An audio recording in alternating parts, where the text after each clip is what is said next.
Good morning. Good morning. Morning. Welcome to our class today, studying the minor prophets. And this is lesson number 3. We've looked at the history of Israel to the time of the minor prophets, and that's basically the overview that we're continuing in today. We looked at the genealogy from Adam to Solomon. And the reason we went to Solomon because that is the end of the United Kingdom. And we looked at the time stamps when all the important things happened in that time period. We looked at the 12 tribes of Israel, looked at a map of that. That was in the first week. Second week, we looked at the roots of idolatry in Israel. And we studied about Judges chapter 17 and 18. That was Micah, a man who created his own religion, basically, in Ephraim, and the tribe of Dan, because they did not obey God's will, drive out the Amorites from the territory they were supposed to inherit. Needed more land. It was too difficult for them. They wanted an easy place, so they went up to Laish and destroyed that peace-loving country, kind of like what's going on in Europe today, to destroy it. But anyway, in going up there, they stopped at Micah's place and took his idols and took his priest, and established their own religion in that northern part of what's going to become Israel, the northern kingdom. And later, Ephraim and Dan are the tribes that are related to the great parts of idolatry in Israel. But that was in the period of the Judges. What we're going to do today is look at, again, events leading to and encompassing the writing prophets, the division of the kingdom itself at about 931 BC. And it occurs because of Solomon's blunder. Again, last week we talked about Micah in the book of Judges. I mentioned last week about Gideon. Gideon was a judge, and particularly Judges chapter 7 and 8, chapter 8, in that part of the scriptures, talking about Gideon. Gideon, of course, before he could do his work as a deliverer, had to destroy his father's idols in a grove that he had. His father was an idolater. So for him to do his work for the Lord, first thing he had to do was destroy his father's idols. Then the people of that village wanted to kill Gideon. His father said, no, he's doing what is right. So idolatry was there from the time the children of Israel left Egypt, clear through. And I made mention last week, the tribes of Ephraim and Manasseh. Ephraim and Manasseh were the sons of Joseph. Joseph's wife was a daughter of the priest of Egypt, a false religion, an idol religion, idolatry. So we see this through the pattern, but there are certain things then that come up that you see are really, it's kind of like an explosion of the idolatry. And you go from what Micah had done to the time of David. Now, Saul was the first king, but he was from the tribe of Benjamin. And he was king because the people wanted a king like the nations around them. God wanted Israel to have a king, but he wanted to have a king that he chose a king after his own heart, a person like David, but someone, because of prophecy, who was from the tribe of Judah. But because the people wanted a king like the nations around them, God said, okay, I'm going to give you one. And he gave them Saul, and Saul was a king like the nations around them. He ended up being an evil king. So the country, the 12 tribes, were not united under Saul. But when David became king, he united the 12 tribes. And one of the things he did in uniting the 12 tribes was he set about to establish firmly Yahweh worship in Israel. And he got rid of a lot of the idolatry, the idols and the priests of the idols in Israel. Okay? Not so many of the priests, he didn't get rid of all of them, but he tried to stamp out idolatry. So this is where we come to and work our way up to Solomon's blunder. And we know who Solomon was. And remember when we went through the books of the Bible survey, and we talked about David was a man with a full heart for God. Solomon had a half heart for God. He started off good, but then he wandered away. Now at the end, he finally comes back, and I believe that the book of Ecclesiastes is his confession, his apologetic back to God. I've tried everything. Hey, here's the answer. Fear God and keep his commandments. This is the whole duty of man. So, we're going to look at what Solomon did that leads to the division of the nation of Israel into the northern kingdom, the southern kingdom. Northern kingdom Israel, southern kingdom Judah. So 1 Kings chapter 11, verses 1 through 13. Now Solomon, who's king at this time, loved many foreign women, along with the daughter of Pharaoh. And here's the foreign nations that he took wives from: Moabite, Ammonite, Edomite, Sidonian, and Hittite women, from the nations concerning which the Lord had said to the people of Israel, excuse me, you shall not enter into marriage with them, neither shall they with you, for surely they will turn away your heart after their gods. Solomon clung to these in love. He had 700 wives who were princesses and 300 concubines, and his wives turned away his heart. For when Solomon was old, his wives turned away his heart after other gods, and his heart was not wholly true to the Lord his God, as was the heart of David his father. For Solomon went after Ashtoreth, the goddess of the Sidonians, and after Milcom, the abomination of the Ammonites. So Solomon did what was evil in the sight of the Lord, and did not follow wholly the Lord, as David his father had done. Then Solomon built a high place for Chemosh, the abomination of Moab, and for Molech, the abomination of the Ammonites, on the mountains east of Jerusalem. And so he did for all his foreign wives who made offerings and sacrifice to their gods. He made these places of worship for his wives, but it soon spread to the people of Israel. Verse 9, and the Lord was angry with Solomon because his heart had turned away from the Lord, the God of Israel, who had appeared to him twice, and had commanded him concerning this thing, that he should not go after other gods. But he did not keep what the Lord commanded.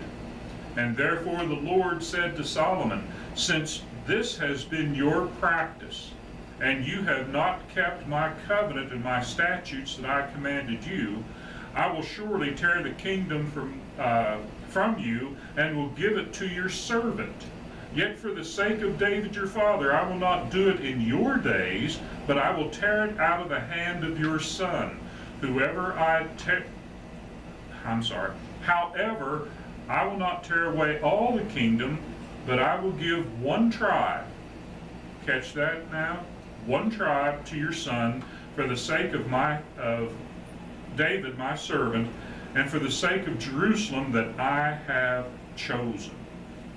So now notice just one thing in here.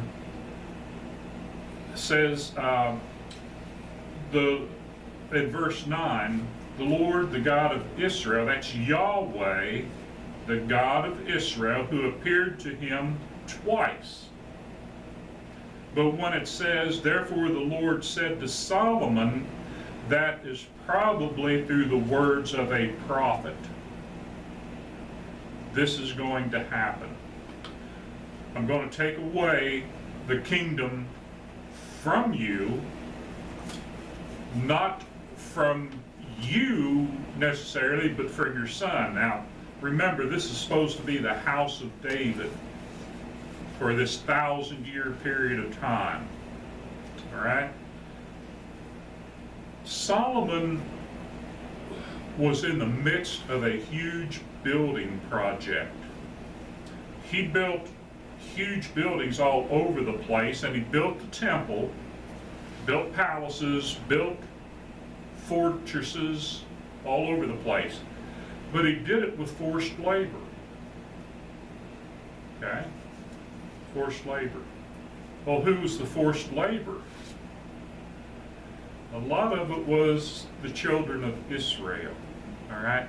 And here's the thing. What we sometimes forget is when you have a king or a dictator, and in this case a king, even though the children of Israel had property of their own, the king had property all through the land. The king couldn't work all of his property, could he? So the king had the people work his land. Well, whose land got worked first? The king's land. So the people had to work the king's land first. They would till the soil, plant the seeds, and then they'd go till their soil and plant the seed, and all the way through to harvest. They would harvest his first. That happened all the way through history, including up into the early part of our history in the American Revolution, because most of what was going on in the colonies, some of it was involved with businesses like colony compacts and such, Massachusetts Bay Company or Colony Company, what have you. But the king still had some priorities there. And there were serfs. There were people who, yes, they had a little piece of property here, but the king had a lot of property, and everybody worked that property first, the king's property, before they did their own. Well, these building projects, Solomon made the people work on those projects. And that caused a lot of, you didn't get paid to do it. You did it like a slave. So that caused a lot of trouble. But you'll notice in this next deal, who was picked out, all right? So 1 Kings chapter 11, verse 26 through 38, this is the prophecy regarding Jeroboam. And Jeroboam, well, we'll just read here, it'll kind of straighten this out. Jeroboam the son of Nebat, an Ephraimite of Zeredah, a servant of Solomon, whose mother's name was Zeruiah, a widow, also lifted up his hand against the king. Oh, what happened? Okay. And this was the reason why he lifted up his hand against the king. Solomon built the Millo and closed up the breach of the city of David his father. The man Jeroboam was very able. In other words, he was a smart guy, he was a business guy, he was kind of an engineer, he knew how to get things done. Okay? Smart guy. And when Solomon saw that the young man was industrious, he gave him charge over all the forced labor of the house of Joseph, which was what? What two tribes? No. Ephraim and Manasseh. Because where was Solomon? What tribe was Solomon from?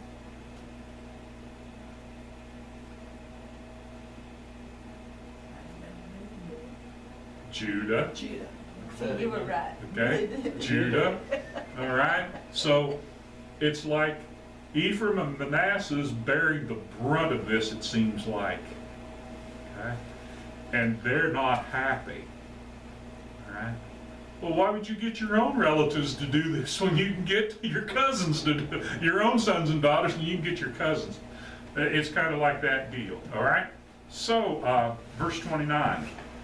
And at that time, when Jeroboam went out of Jerusalem, the prophet Ahijah the Shilonite found him on the road. Now, Ahijah the Shilonite, a prophet, you don't hear much about him. He's not a writing prophet, right? But he's a prophet. And what's Shiloh?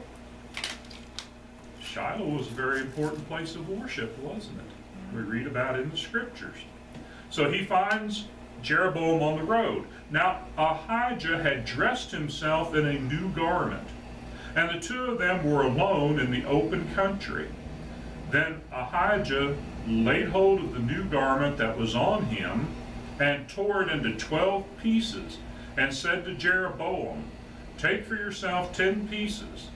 For thus says the Lord, the God of Israel, Behold, I am about to tear the kingdom from the hand of Solomon, and will give you 10 tribes. But he shall have 1 tribe for the sake of my servant David, and for the sake of Jerusalem. 10 plus 1 is 11, but there are 12 tribes.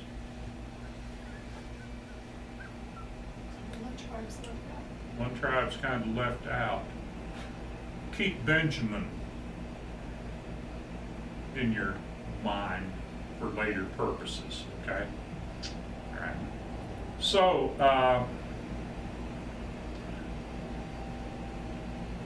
but he shall have 1 tribe for the sake of my servant David, for the sake of Jerusalem, the city that I have chosen out of all the tribes of Israel, to be the capital, to be the place where the center of worship would be, the temple. Because they have forsaken me. Who has forsaken him?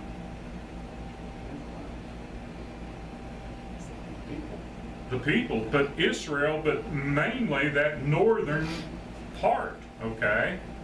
They have forsaken me and worshipped Ashtoreth, the goddess of the Sidonians, Chemosh, the god of Moab, Milcom, the god of the Ammonites, and they have not walked in my ways, doing what is right in my sight, and keeping my statutes and my rules, as David his father did.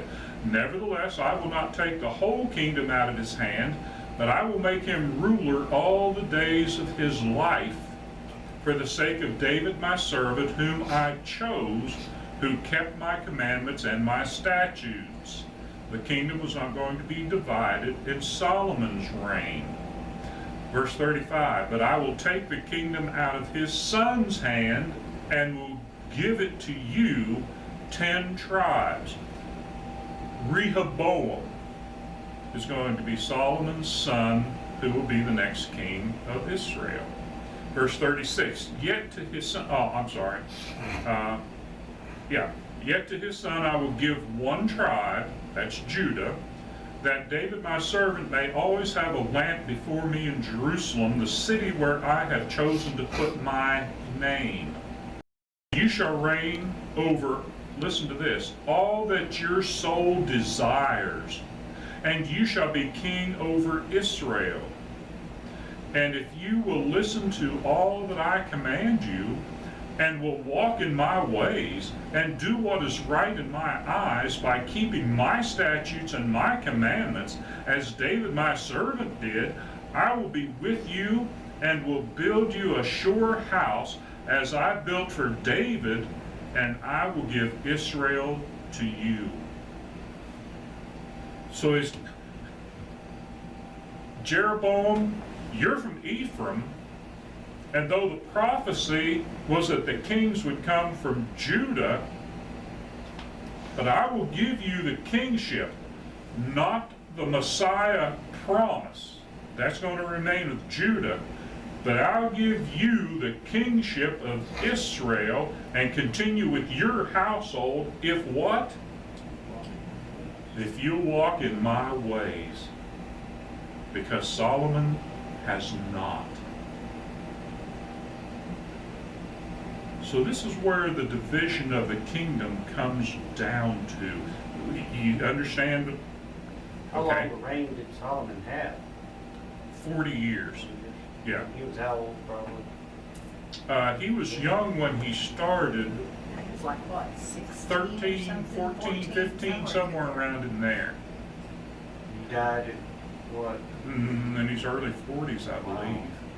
Yeah. Okay. You'd have to look it up. But I believe his father's reign was 40 years. His reign, I believe, was 40 years. Now, I could be wrong on that. That's easy to Google that and get it figured out. Okay. But we understand then what God is doing, why God is doing it, right? It's because of the idolatry. So now the idolatry in Israel and Judah, we're going to get into that. All right? 1 Kings chapter 12, verse 25 through 33. After the Rehoboam. Now, Rehoboam becomes king. Again, Solomon was doing this forced labor, especially with Ephraim and Manasseh. He was hard on them. He was hard on everybody. But when Rehoboam became king, Rehoboam asked his counselors, how can I get in the good graces of the people? And half the counselors say, let up on the people, and they'll appreciate it. Your father was a hard guy, And the other half said, you got to be even harder on him than what Solomon was, Well, he chose to be harder on him than what Solomon, what Solomon's finger was is going to be like my waist on you. And that's led to some of the rebellion. And Jeroboam had actually been exiled to Egypt. And he comes back and leads this rebellion and takes those 10. He actually takes 11, the 11 northern tribes. It's everything except Judah and Simeon, because Simeon was enveloped in, or absorbed into Judah. But Benjamin initially goes with the tribes to the north and then comes back. And that's why you see these numbers 10 and 11 and 1 and 2 and such. So it's kind of fuzzy in there. So after the split here, then Jeroboam built Shechem in the hill country of Ephraim and lived there. And he went out from there and built Penuel. And Jeroboam said in his heart, now the kingdom will turn back to the house of David. Okay? What does he mean, the house of David?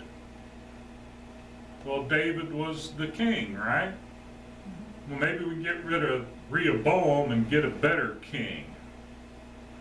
If this people go up to sacrifices in the temple of the Lord at Jerusalem, then the heart of this people will turn again to their Lord, and that's lowercase, to Rehoboam, king of Judah, right? And they will kill me and return to Rehoboam, king of Judah, hoping to get probably a better king. Maybe he'll change his mind. But maybe we can, whatever. Verse 28, so the king took counsel, that's Jeroboam, and made 2 calves of gold. And he said to the people, you have gone up to Jerusalem long enough. Behold your gods, O Israel, who brought you up out of the land of Egypt. Where have we heard that before? Where have you heard that before? Is that when they were walking through, Moses? Moses walked through the promised land and they built the Go Bible. with That was in the In the wilderness. wilderness? When Moses was up on the mountain, they fashioned the golden calf. This is your God that brought you out of Egypt. Okay? So, behold your gods, O Israel, who brought you up out of the land of Egypt. It just took what? How many years? 400 years? And there it is again. Evil's hard to kill. All right? Verse 29. And he set one in Bethel, which is in the southern part of Ephraim. It was a very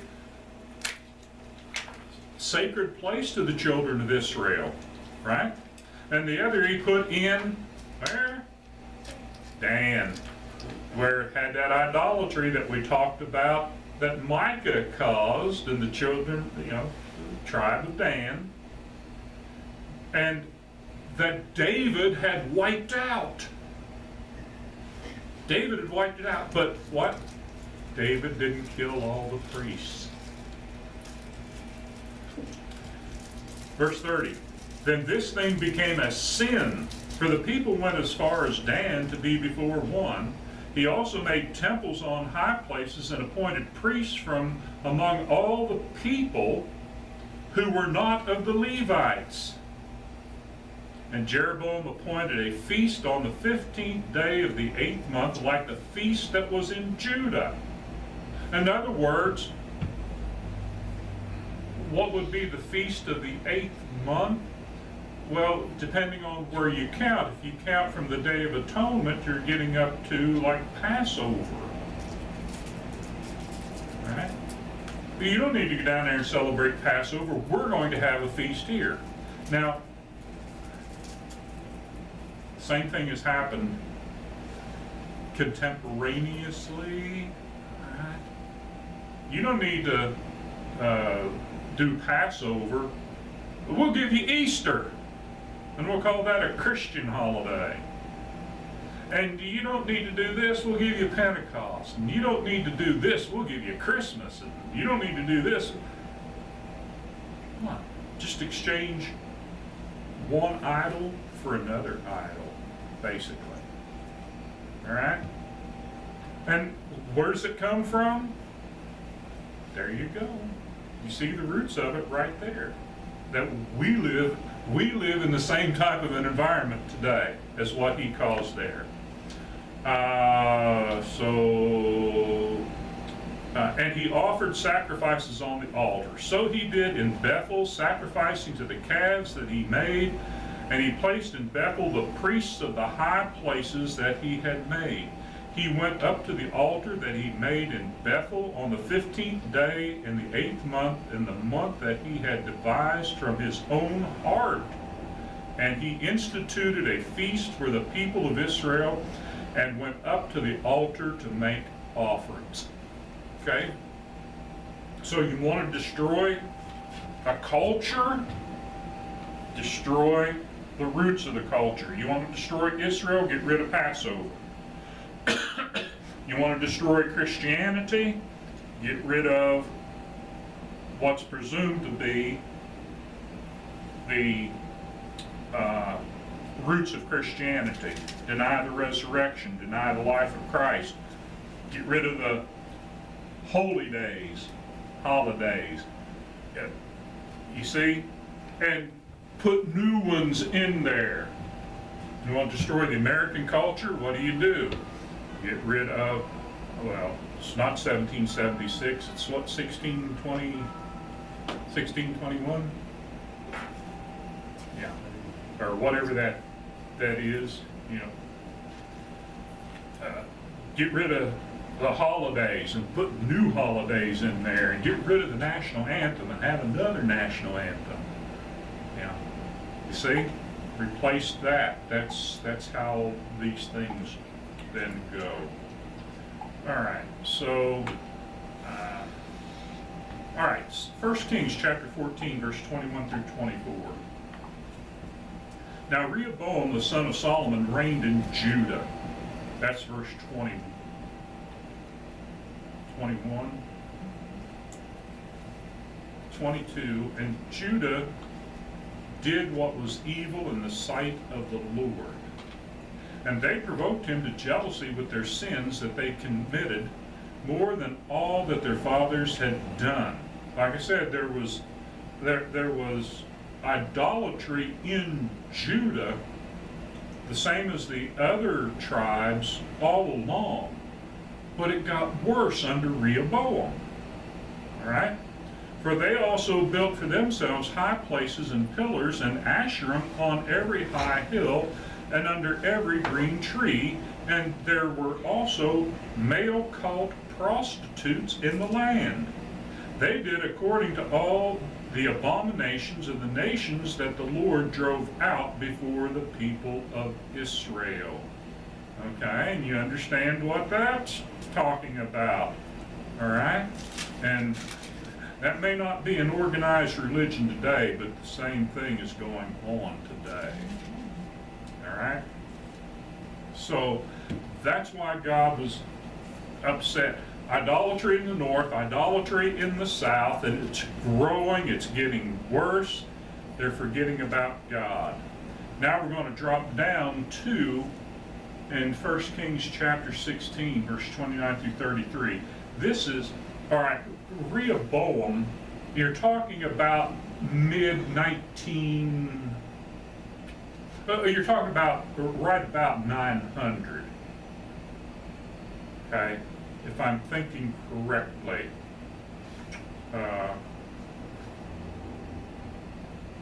Get my, because I think about, did we say 931 for the building of the temple? Let me go back here. I got to use this. Let me go back here, make sure we get our dates.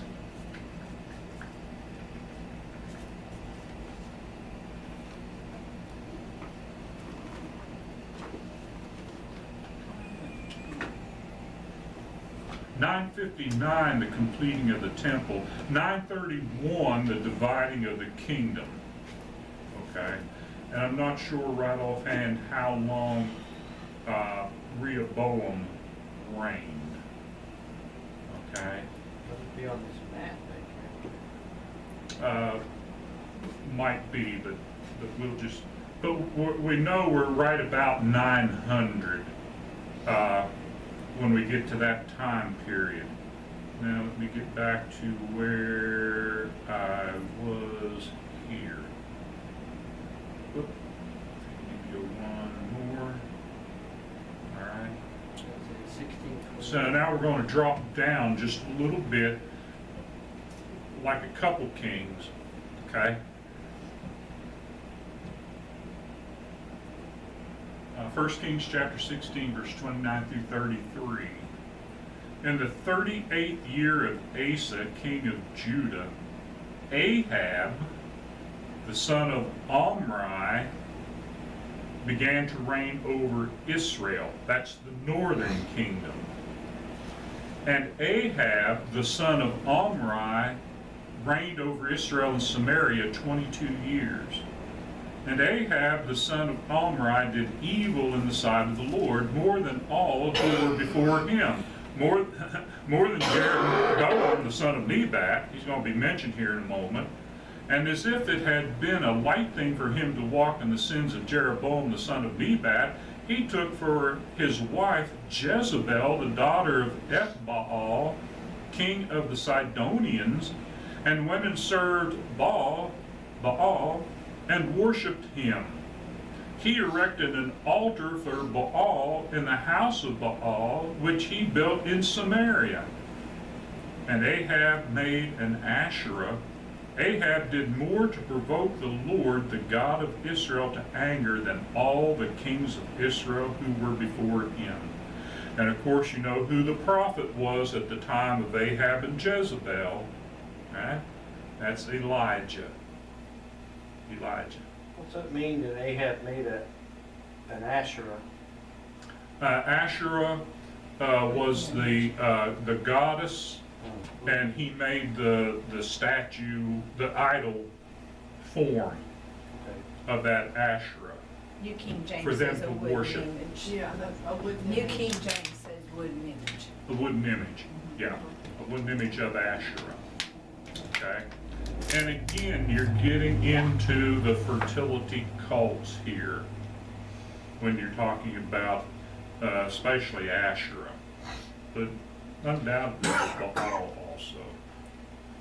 So let me see if I have one. Yeah, that was where I wanted to stop. That. Because we've talked recently, I've had sermons about Elijah and how Elijah confronted the prophets of Baal and Asherah on Mount Carmel, and then he went away. Remember, he ran because Jezebel said she was going to kill him, so he ran down to the Sinai and was there on a mountain. God told him, you go back, and what you're going to do, you're going to anoint a new king for Israel, a new king of Syria, and a new prophet to take your place. Because he said, Lord, take me, I want to die. Okay? You're going to be taken, but you got these three things you have to do before you're taken. And he was taken. And how was he taken? No. How was he taken? Remember we talked about it. Who's this from? Elijah. Oh, we just went up with the clouds, didn't we? That's what I thought was, so I missed something somewhere. He was gone. He was in a whirlwind. Whirlwind. That's what I I said. think it was a fiery chariot. Everybody says he went to heaven in a fiery chariot. No. Fiery chariot separated him and Elisha, and then he went to heaven, or went up in a whirlwind. It was Enoch who was taken. Okay. Yeah. COVID All right. brain. I'll blame it on COVID brain. It's okay, I would too. All right, that's next week's lesson there. Okay, so, all right, do you have any questions then? You see what's happening in history. In history. God has this plan. Okay, God wanted one thing, and you got people rebelling against God all the way along, and it's God's people. David did what was right and good, and God blessed him. And God even blessed Solomon because of David. Rehoboam. Now, like I say, I believe Solomon repented before he died. Because you can't go to the book of Hebrews and look at that honor roll of faith. You find Solomon's name there. Okay? And I believe the book of Ecclesiastes was his apology, basically. I've tried all this stuff, and it doesn't work. Here's the true answer.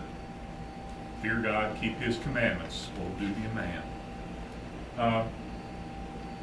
Rehoboam, unrepentant, seems like. But yet, through that lineage comes the Christ. It's there's lessons there for us, right? But now, hopefully we see this and we begin to understand, and like start looking at the empires, okay? And hopefully we can get the three empires that incorporate the minor prophets. Assyria especially, okay? Then Babylon and the Medo-Persians. We're not going to deal with the Greeks because that comes after the exile, after the completion of the Old Testament. And of course, the Roman Empire comes much later, and that's the beginning of the New Testament. Right? But those three are very important for the minor prophets. We're just going to look at what the scripture says about their rise and what's going on to bring those on. Okay? Does that help putting things in perspective there? All right. Thank you. Questions? Well, I said, there's really not an answer to it, but you can only speculate, but God didn't originally want them to be ruled by kings. So had they not chosen to want a king, it would have been leaders, like Joshua, and I guess leaders on, because that eventually still morphed into them kind of being a dictator because of human nature, or does that make sense? I disagree. Okay. I disagree because of Genesis.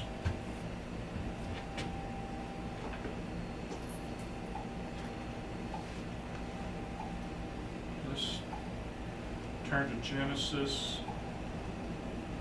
I think it's 49.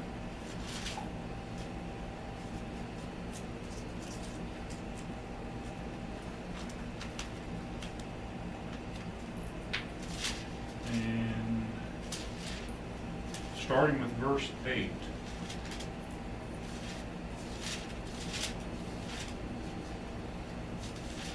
Okay? Getting there, Karen? Okay. Judah. This is Israel, or Jacob, blessing his 12 sons. Right? This is prophecy. All right? Judah, your brother shall praise you. Your hand shall be on the neck of your enemies. Your father's son shall bow down before you. Judah is a lion's cub. From the prey, my son, you have gone up. He stooped down, he crouched as a lion, and as a lioness, who dares rouse him? The scepter shall not depart from Judah, nor the ruler's staff from between his feet, until tribute comes to him, and to him shall be the obedience of the peoples, binding his foal to the vine, and his donkey's colt to the choice vine. He has washed his garments in wine, and his vesture in the blood of grapes. His eyes are darker than wine, his teeth whiter than milk. Okay. So, you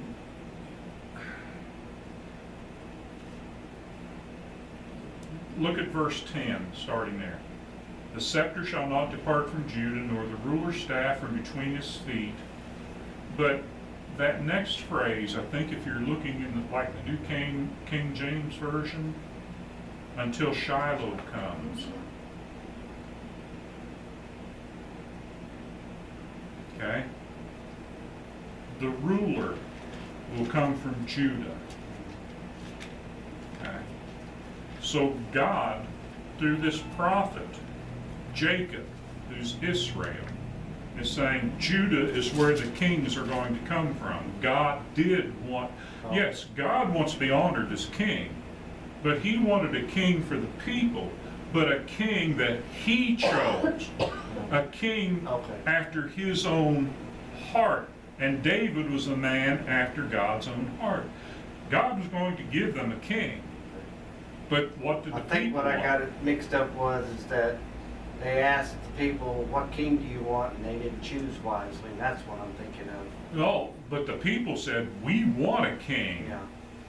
Like the nations around us. Right, that's it. Yeah. So he gave them a king Right. like the nations That's around what them. I He was gave them thinking. Saul, who was from Benjamin. Okay. Okay? And until tribute comes from him, it's got a note here. If I can get the note, I don't think I can get the note to come up. It says 49:10 by a slight. Revocalization, a slight emendation yields until he comes to whom it belongs. Oh, and that's even different. Hebrew until Shiloh comes, or until he comes to Shiloh. But any way you look at it, the interpretation of this is you get the kings, and that's David, Solomon, Rehoboam, and then you look at the kings down through, and then governors of Judah during the exile, down through what's called the Maccabean period, down to the time when Herod becomes king. When Herod becomes king, Herod is not of Judah. Herod's not even of Israel, truly, really. Herod is an Idumean, right? The Idumeans had been forced by the Hasmoneans, or the Maccabeans earlier. The men had been forced to be circumcised. Well, that's like when the armies of Constantine, Emperor Constantine, he would capture a city, and his troops would run, get on their horses, drive the people of that city through a river, and say, "You've now been baptized into Christ. You are now Christians. Put away your gods." Well, that didn't change anybody's mind. Okay? That didn't change their ways. Okay, that makes Okay? sense. Circumcising those people from Edom, the Idumeans, did not change them. So, politically, Herod became king because he was friends with Caesar. He became the king over Israel, but the Israelites accepted it. So when they accepted it, the people knew, the people who were watching, the people knew the prophecy here. It's time for Shiloh to come. Shiloh means peace. Okay. All right, yep, that makes sense. Thank Okay. you. No problem. But yeah, I've heard that. God didn't want them. God wanted to be their king. God didn't want them to have a king. Well, then why the prophecy about having a king? That doesn't make sense. All right. Any other questions?